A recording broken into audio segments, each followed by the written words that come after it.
lo que no ha pasado a esa familia, ¿no? Sí, claro. El dolor, la tristeza, la preocupación, ¿no? La desesperanza, así de, pues ya intenté todo y esta persona sigue consumiendo, ya estamos otra vez en el hospital. Y sí, se puede parecer mucho al burnout, se puede parecer mucho a muchas cosas, ¿no? Pues casi a veces hasta estrés postraumático, yo creo también, ¿no? Cuando hay violencia de por medio, porque luego también hay muchísima violencia, ¿no? Mucha violencia. Y yo pienso que tal vez esto les puede ayudar y ahorita vamos a ver cómo acceder a esta información, ¿no? Entonces, bueno, la propuesta del doctor Ortford, que ya había estudiado, insisto, un poco el tema del enfrentamiento en estas familias, plantea que existen 8 formas básicas, por llamarlas de alguna forma, de enfrentar los problemas de consumo de sustancias en la familia. Y entonces habla de que una respuesta, la más natural, probablemente es la emoción, ¿no? Que consiste en llorar, gritar, ser así como muy visceral a veces, ¿no? Gritos y sombrerazos cuando te veo que ya llegaste borracho otra vez, ¿no? Pero tiene que ver con el dolor, con la preocupación y con pues, no saber de qué otra forma reaccionar, ¿no? Es algo muy natural, ¿no? Pero vamos a ver cómo cada forma de enfrentar tiene sus ventajas y sus desventajas, ¿no? Por un lado, el ser emocional en mis respuestas, pues me libera así temporalmente del estrés, de mi enojo, ya te grité, no va a servir de nada, pero por lo menos ya me desahogué, pero no tiene una consecuencia duradera, ¿no? Y eso es una desventaja. Otra forma de enfrentar es la evitación, que es no querer estar con el usuario para nada. Cada vez que te veo mejor me voy. Soy fría y calculadora contigo porque ya prefiero no interactuar contigo. Tiene sus ventajas, como yo me siento en control, yo decido cuándo interactuar, pero también nos aísla y nos separa, ¿no? Y tampoco estoy haciendo nada realmente por solucionar el problema de consumo. Y la inacción es otra donde estoy tan desesperada, tan triste, tan deprimida y que ya me di por vencida porque nada de lo que hago sirve, pues que ya mejor no hago nada. Y también puede haber mucho miedo detrás, ¿no? Sí, mucha depresión, pero mucho miedo porque, insisto, en los casos con los que trabajamos había mucha violencia doméstica también. Entonces la inacción puede ser una respuesta pues más congruente con el ambiente tan tenso que estoy viviendo, pero pues tampoco hay posibilidad de cambio si persisto en no hacer nada, ¿no? Otra forma es la tolerancia, o la forma de enfrentar tolerante, que es dedicar mis esfuerzos a tratar de que todo se vea normal, de que la vida siga constante, y esto implica pues pasar por alto todas las cosas negativas que hace el usuario, ¿no? Minimizarlo, tomar sus responsabilidades para que no se note hacia afuera que pues ya no vas a trabajar. Yo hablo rápidamente, digo que estás enfermo del estómago para que no vayas a trabajar, o si eres mujer, pues yo cuido a tus hijos para que pues, ellos no se den cuenta mientras a ti se te pasa la intoxicación. Yo los llevo a la escuela, yo les hago ¿sí? Tomo todas tus responsabilidades, te doy dinero a pesar de que ya sé que te lo vas a gastar en alcohol o en drogas. Por otro, y esto es muy frecuente en nuestro entorno, en nuestra cultura, muy frecuente, ¿no? El control, o la forma controladora, es dedicar mis esfuerzos a evitar que el usuario o la usuaria entre en contacto nuevamente con la sustancia. Esculco sus cosas para ver si tiene alcohol escondido o drogas, le controlo el dinero, lo persigo, si es un adolescente lo llevo a la escuela y ahí estoy afuera hasta que salga, ¿no? Estar constantemente pendiente, y eso tiene como desventaja, o sea, la ventaja es que yo siento que yo estoy actuando, que me estoy aplicando, que estoy haciendo lo que tengo que hacer, pero pues también no tengo tiempo de hacer otras cosas porque estoy dedicada a tratar de solucionar esto, ¿no? Aquí en la tercera dice confrontación, pero es más bien asertividad, ¿no? Ahí se ve en la actitud de estas personas que están allí, pues que están hablando tranquilamente, y justamente en eso consiste esta forma de enfrentar, en hablar con claridad, en establecer reglas. Te explico de qué manera tu forma de consumir me afecta a mí y qué estoy dispuesta y qué no estoy dispuesta a continuar y qué consecuencias puede haber si tú no llegas a un acuerdo conmigo, ¿no? Pero de una manera tranquila y clara, ¿no? Despacito, poniéndonos de acuerdo. Y las otras dos formas de enfrentar están aquí. Una es el apoyo, que es yo te ayudo a encontrar un lugar donde te atiendan, yo te ayudo a que mejores, ¿no? Y el independiente es pues, establecer una cierta distancia para que yo pueda, como familiar, continuar con mis intereses, continuar con mi vida, independientemente de que tú quieras continuar por el camino de la recuperación o no, ¿no? O sea, para poder ayudarte yo necesito estar bien. Y entonces esto implica que yo voy a terapia, que yo sigo trabajando, que yo ya no voy a estar persiguiéndote, ¿no? Pero no desde el dolor o la venganza, sino desde la convicción de que yo necesito estar bien para poder funcionar adecuadamente, ¿no? Entonces, bueno, estas 8 formas de enfrentar, los datos estadísticos al respecto indicaron que se agrupan en estas 3 áreas: un área de tolerancia, donde se encuentra la inacción, la tolerancia y un poquito del apoyo. O sea, no son puras en el sentido estricto de que si soy tolerante toda mi vida voy a ser tolerante, no. Podemos movernos de una forma de enfrentar a otra. Las definiciones de Lazarus y Folkman hablan de que el enfrentamiento es algo constantemente cambiante, ¿no? Porque pues depende no solamente del entorno, sino de cómo me levanté hoy también, ¿no? Mi experiencia para mí. Entonces, un día puedo estar como de muy buen humor para ser tolerante, pero otros días, dependiendo de lo que haya sucedido antes o de cómo vea yo que está avanzando el problema, no puedo ser sumamente controladora o emocional, ¿no? Hay días en donde me preocupo más o me enoja más las cosas que haces. Y entonces podemos probar todas las formas de enfrentar. Hay combinaciones también, ¿no? Y algunas surgen mejor efecto que otras. Y una característica que tiene esta aproximación es que la efectividad o la eficacia de una forma de enfrentar no se mide o no debería medirse en que el usuario deje de consumir. ¿Por qué? Pues porque eso es trabajo del consumidor, no del familiar.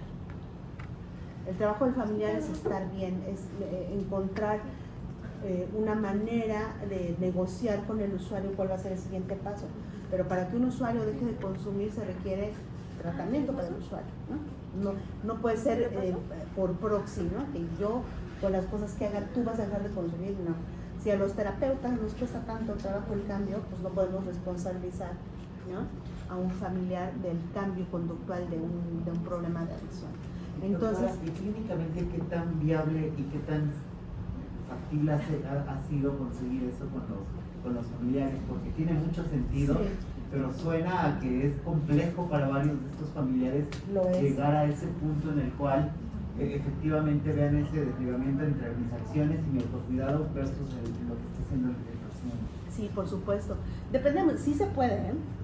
Sí se puede, y les voy a enseñar algunos datos de cómo han cambiado la vida de muchas personas a través de esto. Pero depende de qué tan largo haya sido el proceso de enfermedad, ¿no? Sí es más fácil lograr esos cambios cuando ya hay una historia muy larga, ¿no? Cuando de verdad ya... Cuando es muy reciente cuesta más trabajo. Depende también del tipo de relación con el usuario. Las mamás tienen mucho más dolor y más dificultad en establecer esta separación emocional, ¿no? Y pues también la responsabilidad. Si es un niño chiquito o un adolescente, pues no le vamos a decir, si no te parece, llégale, ¿no? O sea, no podemos hacer eso, si hay una responsabilidad, ¿no? Pero con un adulto, si es mi pareja, me golpea, no aporta a la casa y además tengo que hacerle chilaquiles cuando está bien crudo y aguantarlo todo, pues tiene que llegar un momento de hartazgo, ¿no? Y ahí es más fácil, ¿no? Bueno, entre comillas, porque bueno, ya sabemos cómo es el ciclo de la violencia, la dificultad que enfrentan las personas que reciben violencia para poder entender su problemática desde un punto de vista que les permita poner distancia y ponerse a salvo, ¿no? Es un proceso complicado, pero sí se puede, sí ha sido posible, y les voy a enseñar datos, ¿no?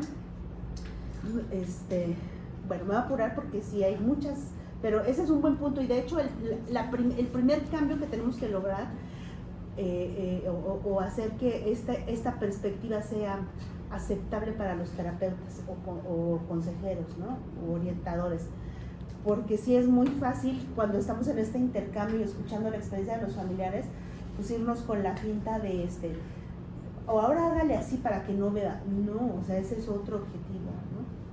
Y sí cuesta trabajo, y esto lo hace un poco contracultural, ¿no? Esta intervención. ¿En qué consiste la intervención?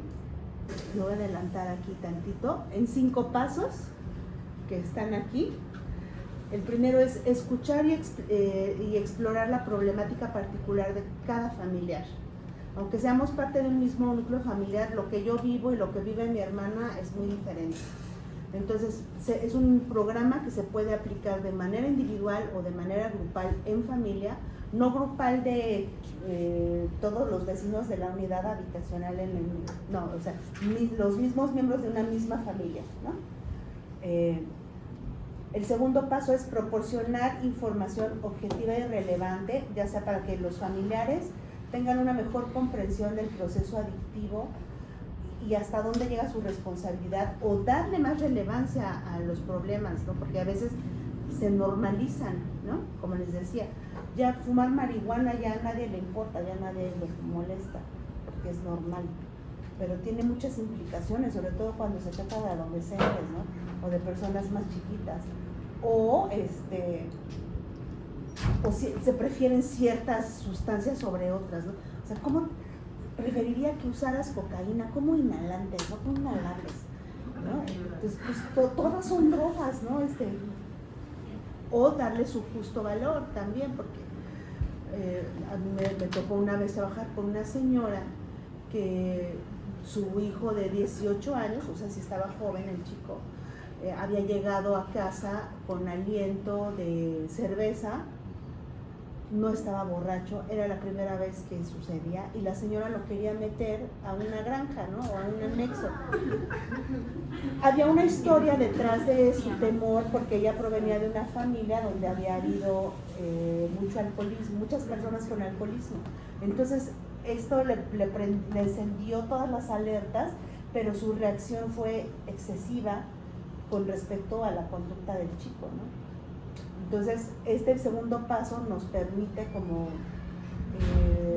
pues establecer expectativas que nivelen sus expectativas con respecto al tratamiento, ¿no? Y el tercer paso es ir analizando con el familiar una de las formas de enfrentar que ha empleado, ¿no? Con base en estas ilustraciones que les enseñé, analizar las ventajas y las desventajas.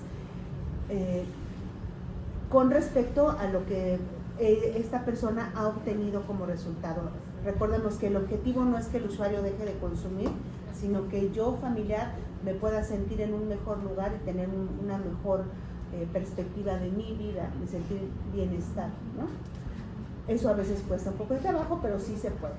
Y si siempre responde de manera, por ejemplo, emocional, pues enseñarle estas otras alternativas que a lo mejor no ha intentado nunca, y ayudarle a estructurar como un plan de acción breve que le permita decidir cuándo voy a empezar a probar esta otra forma de enfrentar que me puede producir algún beneficio, ¿no? Explorar qué apoyo ha recibido de quién y tratar de ampliar esta red social de apoyo. Si no ha comentado con nadie, bueno, pues felicitarla de que esté aquí, ¿no?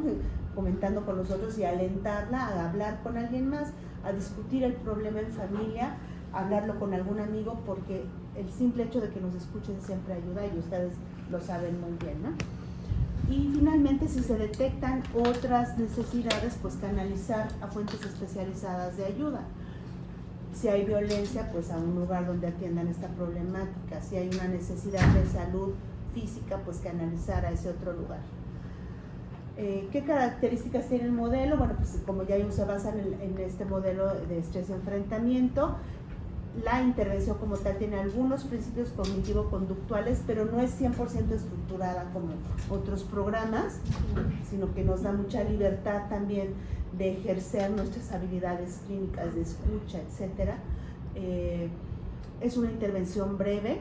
Aquí dice no más de 5 sesiones. Se pretendería que en 5 sesiones podamos poner en práctica los 5 pasos. La realidad es que lo hemos extendido hasta 7 sesiones, pero no más de eso. ¿Y cuánto dura cada sesión, doctora? 50 minutos, 1 hora. Hay veces que en una sola sesión, cuando la gente tiene como mucha capacidad de reflexión, en una sola sesión les sirve, ¿no? Nos dan tanta información que podemos llegar al análisis del enfrentamiento y lo logran. Otra cosa importante es que no se requieren expertos. Sí se requiere una capacitación, pero en las primeras fases de desarrollo de la intervención lo pusieron en práctica maestros, hasta un padrecito, y lo hicieron muy bien, ¿no? Con una capacitación pues breve también. Puede formar parte de la atención primaria de la salud en centros no especializados. Como ustedes, lo que están señalando aquí podría ser un lugar muy bueno, aunque entiendo también que por el tipo de atención que proporcionan, el tipo de servicio, pues tampoco pueden tener como intervenciones muy prolongadas a lo largo del tiempo, ¿no? Pero podría ser. Le comparto un dato ¿Sí? que puede ser de su interés. Hicimos una valoración en un Guadalupe Reyes de todos los pacientes, sobre todo pacientes que llegaron en condiciones de consumo de sustancias al hospital, y se le dio seguimiento a varios de ellos y se les dio la canalización para ver exactamente cómo era el proceso posterior. Al dar el seguimiento, doctora, de todos los que nos dijeron que iban a ir porque iban a tener este contacto posterior, ninguno fue. Entonces sí implica todo un reto y una reestructuración para nosotros de cómo vamos a estar abordando a la población, ya no solamente para en el momento atender, identificar, canalizar, sino asegurarnos que llegan y reciben la atención. Hemos notado justo que eso es quizá más problemático con paciente. Sí. Sin embargo, con familiar sí notamos un poco más de disposición en cuanto a las cuestiones de apoyo hacia ellos. Sí, porque están mucho más motivados, ¿no? O sea, están aptos. En el caso del paciente, en muchas ocasiones lo que tenemos que hacer es lo que recomiendan así, ¿no? Pasar de la precontemplación a que ya lo empieza a contemplar. Ya es el gran logro que conseguimos, si acaso. Ha sido todo un reto, justo eso. Y qué bueno, qué interesante que a pesar de que tienen una consecuencia tan negativa como llegar al hospital, a urgencias, no los motive a continuar, ¿no? el cambio. Bueno, pues yo creo que esto les puede interesar mucho. Obviamente esto es una embarrada de todo, pero ahorita llegamos al quid del asunto de la capacitación, ¿no? Mi presentación estaba larguísima, fui muy ilusa al pensar que se los puedo presentar todo, pero bueno, sí es importante toda la primera parte para que se comprenda mejor la problemática, ¿no? O sea, entender que quien llega, estos familiares que ustedes ven aquí, pues traen toda una historia, ¿no? Y que no podemos señalar, y que sí hay alternativas, y que estas alternativas se pueden lograr en el corto plazo, ¿no? Ya si surge el interés, ahorita veremos qué alternativas hay de capacitación o para ofrecer otro tipo de atención, ¿no? Ahorita son las características generales de la intervención. Como les decía, también pueden participar en grupo, 2 o 3 familiares, y el punto 7 es muy real también, ¿no? Hay familiares que llegan, nos cuentan su historia, así como si nos echas encima todo, y eso es lo único que necesitaban para mejorar, ¿no? Como para estructurar su pensamiento al respecto y encontrar por sí mismos soluciones. Bueno, este manual está disponible para la venta. Ustedes pueden capacitarse de una forma autodidacta, y también que justamente fue mi tesis de doctorado. Yo hice la adaptación de toda esta estrategia para usarla con población indígena en una zona rural de Hidalgo. Entonces también hay una versión de este manual para aplicarlo con población indígena.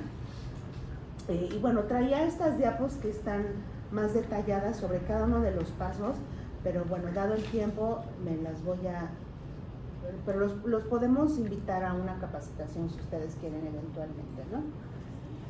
Pues todo esto era parte de eso, ir desmenuzando cada uno de los pasos, pero lo que les puedo compartir así rápidamente es que sí hay evaluación. ¿Dónde está? Sí ha habido evaluaciones al respecto. Una primera fue esta, una evaluación de eficacia con una muestra pequeña de 28 familiares, donde también la mayoría eran mujeres, 9 hombres, que también los contactamos en centros de tratamiento y en comunidad.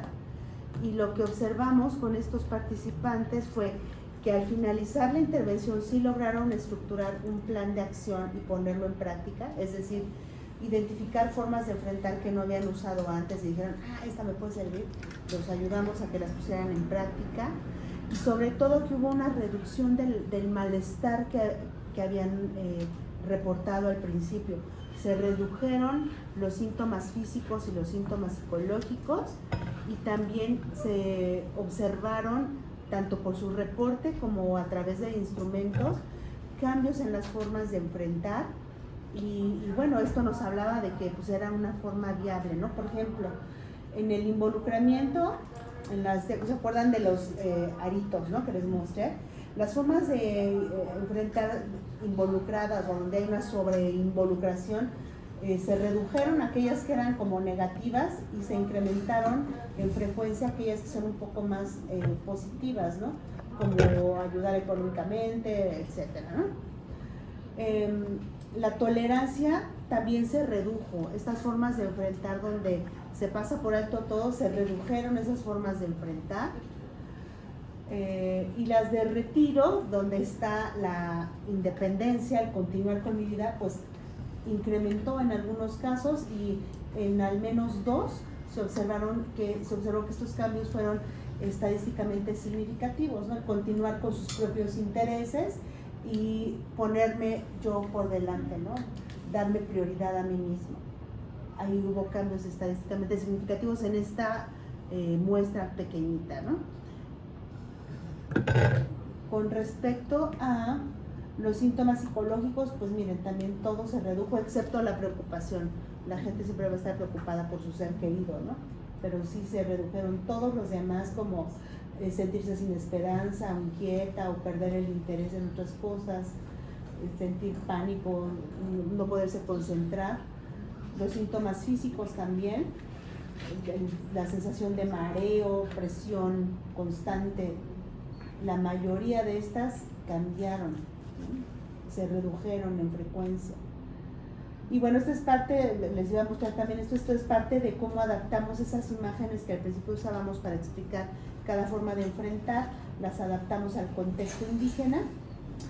Bueno, hay un proceso pues largo, pero muy interesante también, y al finalizar esta adaptación se puso en práctica también con un grupo de mujeres en el estado de Hidalgo, con efectos súper buenos. Miren aquí la gráfica se muestra también los síntomas depresivos antes y después de la intervención.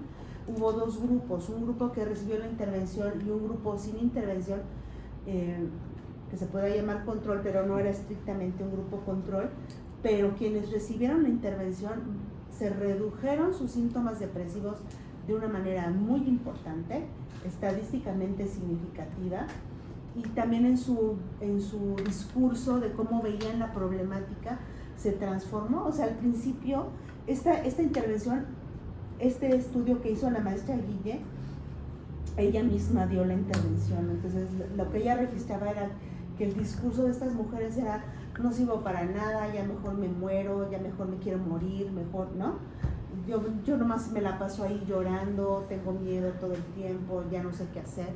Y después de la intervención, la primera señora que decía ya mejor me muero, dijo: ¿por qué me voy a morir yo? Si a mí me gusta mucho la vida, pues mejor que se muera él, ¿no? Y después decía la otra señora: ahora sé que si no me puedo defender, voy con el delegado y el delegado me defiende, ¿no? Entonces es una forma de ampliación de su red de apoyo social, que le abrió el mundo, ¿no? Porque antes era más soportar golpes, hasta que pues, no vio que había una salida allí, ¿no? Extendiendo la mano, pero estaban tan encerradas en su dolor que no veían eso. Entonces, bueno, entonces está ese manual también para la población indígena, y además de esta evaluación de efectividad se hizo una evaluación de costo-efectividad. Se comparó esta reducción de la sintomatología depresiva con la intervención breve versus datos de una intervención farmacológica con el antidepresivo más común. Es un modelo económico y lo que se observa es que sale mucho más barato con hacer esta intervención que dar medicamento para reducir la sintomatología depresiva, ¿no? Cuesta $77 y cachito reducir no es cierto, $31 poner en práctica la intervención versus $107 la farmacológica. Tiene mayor tasa de beneficio. Así es. Pero por mucho. Sí. Entonces, bueno, datos hay, y este es un resumen. Hay muchos artículos, como les digo, es una línea de investigación que tiene ya mucho tiempo, pero esto ha permitido pues, darle más solidez a los hallazgos y evaluar diferentes cosas. El primero que está arriba a la izquierda, pues es el primer estudio que se hizo en la Ciudad de México. Luego el grisecito que está donde dice qué se puede hacer, es la primera versión del manual. Luego está la tesis donde adaptamos ese manual, etcétera, ¿no? Hasta llegar a instrumentar esta intervención como parte de un programa de prevención del consumo de sustancias en escenarios laborales, en industrias. Se extendió el beneficio a los familiares, entonces lo llevamos allí. Y la capacitación, además de que están los manuales, que están ahí en el centro, hay un curso en línea que desde hace ya mucho tiempo damos al menos 2 veces al año, como parte de la capacitación a distancia de educación continua que hacemos en el instituto, y como parte también de un proyecto de diseminación de modelos de intervención comunitaria exitosos. Entonces es un curso en línea en Moodle, cargado en Moodle, y bueno, si forman parte de instituciones públicas pueden tener hasta el 50% de descuento. Es muy económico el curso, y bueno, ¿Cuál es otro? es que no se puede señalar aquí, este aquí, y este de acá. Esta es la primera versión de un programa de intervención a distancia, de un programa web. Se me fue una. Bueno, este es un programa, una aplicación web dirigida directamente a los familiares, ¿no? Si no tienes tiempo de ir con un profesional, si no sabes a dónde ir, esta aplicación te inscribes, es parte de es una web-based intervención, una intervención web-based, ¿no? Basada en la web. Te registras con un correo electrónico y te va llevando a través de los 5 pasos con actividades de reflexión, instrumentos de evaluación, y entonces eso a ti como familiar te permite ver cuáles son las formas de enfrentar que utilizas con más frecuencia, qué resultados te ha dado y qué alternativas tendrías, ¿no? Qué otras formas de enfrentar puedes poner en práctica. Entonces es toda la intervención, pero en una aplicación. Y bueno, con esto daría fin a la presentación, no sin antes invitarlos pues a que revisen las aplicaciones que tenemos, los programas a través de internet que tenemos en el instituto. El primero, que se llama Ayuda para Depresión, que es también un programa de intervención web de la doctora Asunción Lara para reducir sintomatología depresiva. El de Familia y Adicciones, y el PAD, que es el programa de ayuda para uso de drogas y depresión, que también es un programa de prevención secundaria a través de internet. Invitarlos también a que, si les gusta el tema de las intervenciones breves, formen parte de INEBRIA, que es la red internacional de intervenciones breves para alcohol y drogas, pero se está abriendo a otros temas. Y AFINET, que es una red de profesionales e investigadores interesados en el campo de la atención de las familias de usuarios de sustancias. Y bueno, pues con eso termino. Muchísimas gracias. Si tienen preguntas, con mucho gusto.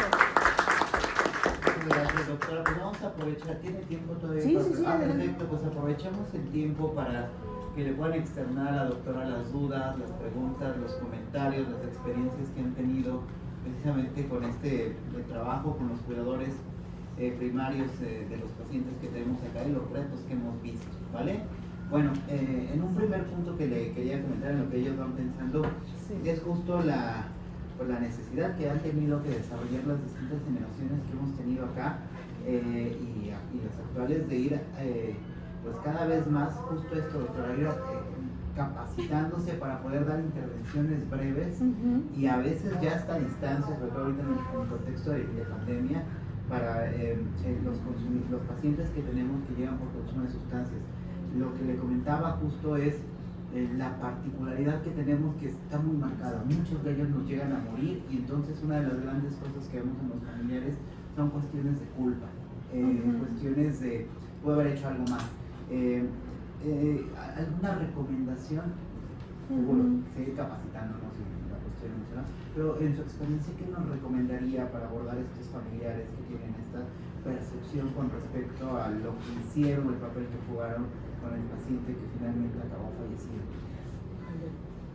Ese es un tema interesante. O sea, los familiares de alguien que consume sustancias, particularmente las mamás y los papás, tienden mucho a culparse, ¿no? Incluso aunque el desenlace no sea la muerte, la pérdida de la vida, sí, muchas cosas culturalmente están puestas para que sintamos eso, ¿no? Pero el programa lo que ofrece, la intervención lo que ofrece es el paso número 2, que es proveer información. La educación puede contribuir a entender mejor que la participación que tiene un papá o una mamá en la decisión, o un esposo o una esposa en la decisión de alguien de consumir sustancias, puede contribuir a reducir, no al 100, pero sí contribuye. Yo pienso que es un tema que nos machacan tanto que es muy difícil vencer eso, ¿no? Y creo que también es parte del proceso mismo de pérdida, ¿no? Del proceso de duelo. Entonces, no tengo una respuesta así al 100%, porque yo lo que he visto es que sí es parte del proceso de duelo, de cuando se pierde a alguien, y cuando se le suma el consumo de sustancias puede ser algo muy difícil de combatir, ¿no? Pienso que la información puede contribuir, pero que es algo que difícilmente con la pura información se puede dar, porque para que alguien llegue a morir por una causa asociada al consumo de sustancias, tuvieron que pasar muchísimas cosas, muchas cosas. Y si en ese proceso tan largo, que puede ser de muchos años, ese familiar no recibió apoyo, su sensación de culpa y de vergüenza se va a agravar, ¿no? Lo interesante sería poder difundir esta información antes de llegar a eso. Siempre nos quedamos con la sensación de que lo pude haber llevado antes, ¿no? Creo que es un tema del que no sabría cómo lidiar con eso al 100, ¿eh? A lo mejor, como comenta la doctora, podría ser un área de oportunidad futura para poder identificar, porque sí parece ser una necesidad muy específica, pero dado los datos que sabemos del consumo de sustancias y los datos de mortalidad en servicios de áreas críticas asociados con esto, pues es algo que está pasando y que clínicamente han visto. Afortunadamente no es todo el tiempo. Bueno, en diciembre más. Bueno, pero sí hay, es un problema. Y si nos ponemos a ver el censo, siempre vamos a tener a alguien con cirrosis hepática, siempre tenemos a alguien con sangrado de tubo digestivo alto, con cuestiones que están muy asociadas sobre todo con alcohol, es lo que más hemos notado. Y ahí es donde pues justo nos metemos luego en este conflicto de todo el apoyo y toda esta situación. Es que es muy difícil lidiar con eso. Y se me ocurren ahorita dos ejemplos, como para reforzar mi punto de vista de que, porque, o sea, yo hago esta intervención, pero yo no soy clínica al 100, ¿no? O sea, yo sé hacer esto y lo he hecho muchas veces con buenos resultados, pero insisto en que hay muchas cosas culturales y sociales que nos machacan el aspecto de la culpa que tiene un origen también religioso. ¿No? Y por otro lado, cuando hemos dado muchas capacitaciones de esto, cuando estamos explicando justamente el origen multifactorial del consumo de sustancias, decimos, bueno, el consumo está pues en una sensación de curiosidad, ¿no? Cuando un chico empieza el consumo es porque le da curiosidad saber, porque está la sustancia disponible, o porque a lo mejor hay otros elementos como no hay supervisión muy cercana. Y esto lo puedes hacer con un adolescente, pero con un adulto no, o sea, no lo puedes estar persiguiendo constantemente, ¿no? Y seguramente si hay señales de alerta o hay conversaciones de oye, ya te estás pasando, oye, por favor no vayas a tomar, oye, etcétera. Y eso cuando se explican como todos estos diferentes factores, algunos sociales, otros económicos, otros psicológicos propios de la edad, bueno, dices, ok, ya entendí que pues que no todo es culpa de la mamá o del papá, pero si tuviéramos que darle un porcentaje, ¿cuál es el porcentaje de responsabilidad de la mamá? Pues es que no sabemos, ¿no? Nos gusta mucho encontrar como un culpable, ¿no? Siempre estamos buscando a quién señalar con el dedo. E incluso profesionales de la salud, a los que hemos capacitado, siempre nos piden eso, ¿no? Sí, bueno, ok, ya entendí, pero si tú tuvieras que decir cuánta responsabilidad tiene la familia, ¿qué calificación le pones? Pues que no le voy a poner calificación porque, pues no, o sea, es algo que tenemos que desmitificar, ¿no? ¿Te parece? Pero ya hacerlo, ya que llegó el desenlace fatal, pues yo creo que no es el momento adecuado, o no es que no sea adecuado, sino que implica más retos, ¿no? Por el propio proceso psicológico que implica el asumir la pérdida, ¿no? La respuesta emocional involucrada en el momento y cómo podría evolucionar. Creo que es un área interesante, vayan pensando, no sé, son futuros psicólogos, clínicos, investigadores que podrán encontrar huecos, que eso es normal, siempre hay huecos en donde no se sabe todo, entonces siempre hay áreas de oportunidad y a lo mejor serán ustedes los que las cubran, qué bueno. Así es. Muy bien. ¿Alguien tiene alguna duda, algún comentario, algo que quieran compartir de su experiencia con la doctora Tiburcio? ¿No? ¿Todo clarito? Ok, aplausos por favor.